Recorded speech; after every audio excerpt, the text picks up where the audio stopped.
ব্রিটিশরা ভারতকে 200 বছর শাসন করেছে, কিন্তু হঠাৎ করে ভারতের সন্ধান ইংরেজরা কিভাবে পেল? আর এত দূর থেকে এখানে উপনিবেশ স্থাপন করার পিছনে কি কোনো বিশেষ আকর্ষণ ছিল? হ্যাঁ, আকর্ষণ তো ছিল বটেই। আজ বলবো সেই গল্পই। এডুকেশন ওয়েবসাইট চ্যানেলে আপনাদের সকলকে জানাই স্বাগত।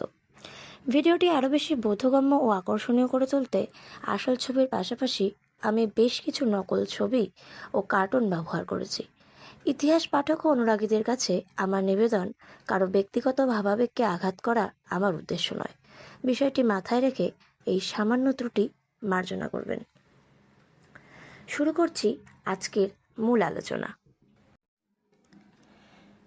1498 সালে জনৈক পর্তুগিজ নাবিক ভাস্কো দা গামা ভারতের কালিকটে পদার্পণের আগে পর্যন্ত ভারতবর্ষের হদিশ সমগ্র বিশ্বের কাছে ছিল অজানা।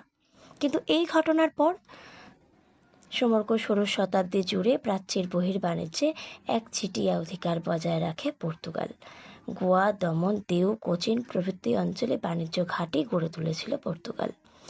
এমনকি কিছু জায়গায় দুর্গও নির্মাণ করেছিল। মোগল সম্রাটদের উপর চাপ সৃষ্টি করে সুযোগ সুবিধাও আদায় করেছিল। নির্দয়ভাবে আরব বণিকদের হত্যা, স্থানীয় ভারতীয়দের প্রতি অমানবিক অত্যাচার প্রভৃতিতে ক্ষিপ্ত হয়ে 1613 সালে পর্তুগিজদের হুগলি থেকে বিতাড়িত করা হয়। অবসান ঘটে পর্তুগিজদের একচেটিয়া বাণিজ্যের। এদিকে ততদিনে প্রাচ্য দেশ থেকে নিয়ে যাওয়া মশলা, বস্ত্র, রেশম, স্বর্ণ, মুক্তা বোঝাই জাহাজ ও পর্তুগিজ বণিকদের মুনাফার খবর গোটা ইউরোপে ছড়িয়ে গেছে, যা উচ্চাভিলাষী ইংরেজ বণিকদের ঈর্ষান্বিত করে তোলার জন্য যথেষ্ট ছিল। তাছাড়া ইউরোপে শীতকালে পর্যাপ্ত ঘাস উৎপন্ন হয় না। গবাদি পশুরা খাদ্যাভাবে মারা পড়ত। গোটা শীতকাল ধরে ইউরোপীয়দের লবণ বা মরিচ মাখানো মাংস খেতে হতো। ফলে ভোগ্য মাংসকে সুস্বাদু করতে ভারতীয় মশলার যথেষ্ট চাহিদা তৈরি হয়েছিল। সেই মতো 1599 সালে একদল ইংরেজ বণিক মার্চেন্ট অ্যাডভেঞ্চারাস নামে একটি বণিক সংস্থা গড়ে তোলেন।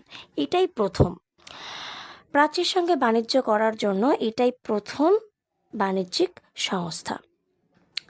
অতঃপর 1600 সালের 31 ডিসেম্বর ইংল্যান্ডের তদানীন্তন রানী এলিজাবেথ একটি রাজ সনদের মাধ্যমে এই সংস্থা বা কোম্পানিকে 15 বছরের জন্য প্রাচ্যে একচেটিয়া বাণিজ্য করার অনুমতি দেন।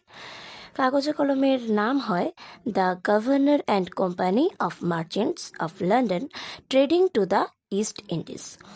108 বছর কেটে যায়। তারপর কি হয়? 1708 সালে এই কোম্পানি নাম বদলে হয় the limited company of the merchant of England trading to the east Indies. এই কোম্পানি সাধারণত ইংরেজ ইস্ট ইন্ডিয়া কোম্পানি নামে পরিচিত। শুধুই কি মশলার চাহিদা আর লাভজনক বাণিজ্য, নাকি পুঁজিবাদও এর পিছনে কোনোভাবে দায়ী ছিল? উদারনীতিবাদী ব্রিটিশ অর্থনীতিবিদ জন অ্যাটকিনসন হবসন 1902 সালে প্রকাশিত তার সাম্রাজ্যবাদ একটি সমীক্ষা গ্রন্থে স্পষ্টতই বলেছেন, সাম্রাজ্যবাদের মূল শিকড় হল উদ্বৃত্ত পুঁজি বিনিয়োগের ক্ষেত্র অনুসন্ধান। সেই দিক থেকে বিচার করলে ইংরেজ east India company the limited company of merchants of England trading to the east Indies নাম নেওয়ার 20 বছর আগেই ইংল্যান্ডে শিল্প বিপ্লব ঘটে গিয়েছে। তাই রুশ নেতা ভিআই লেনিনের মতে বাস্তব প্রয়োজনকে সামনে রেখেই ইউরোপের বাকি দেশগুলির মতো ইংল্যান্ডও এশিয়া ও আফ্রিকার বিভিন্ন দেশে পুঁজি লগ্নির উদ্যোগ নিয়েছিল। এইভাবেই পুঁজিবাদের জঠরে জন্ম নিয়েছিল সাম্রাজ্যবাদ। ইংরেজরা ভারতে স্থাপন করেন তাদের উপনিবেশ। চলতে থাকে 200 বছর ধরে নির্মম শোষণ ও অত্যাচার। এভাবেই ইতিহাসের নতুন নতুন রহস্য জানতে হলে চ্যানেলটি সাবস্ক্রাইব করে পাশে থাকুন। ভিডিওটি ভালো লাগলে অনেক অনেক শেয়ার করুন। আর আপনার জানতে আগ্রহ আছে এমন বিষয়গুলি কমেন্ট করুন। যেসব ছোট ছোট ভাই বোনেরা আমার ভিডিও দেখছো তাদের জন্য বলছি, তোমাদের একটা লাইক, কমেন্ট, শেয়ার আমাদের আরও বেশি অনুপ্রাণিত করে। কোথাও বুঝতে অসুবিধা হলে অবশ্যই কমেন্ট করতে ভুলো না। এতক্ষণ সময় নিয়ে ইতিহাসকে ভালোবেসে সঙ্গে থাকার জন্য অনেক অনেক ধন্যবাদ। সবাই অনেক অনেক ভালো থাকবেন। দেখা হচ্ছে আবার নতুন কোনো ভিডিওতে। Thanks for watching.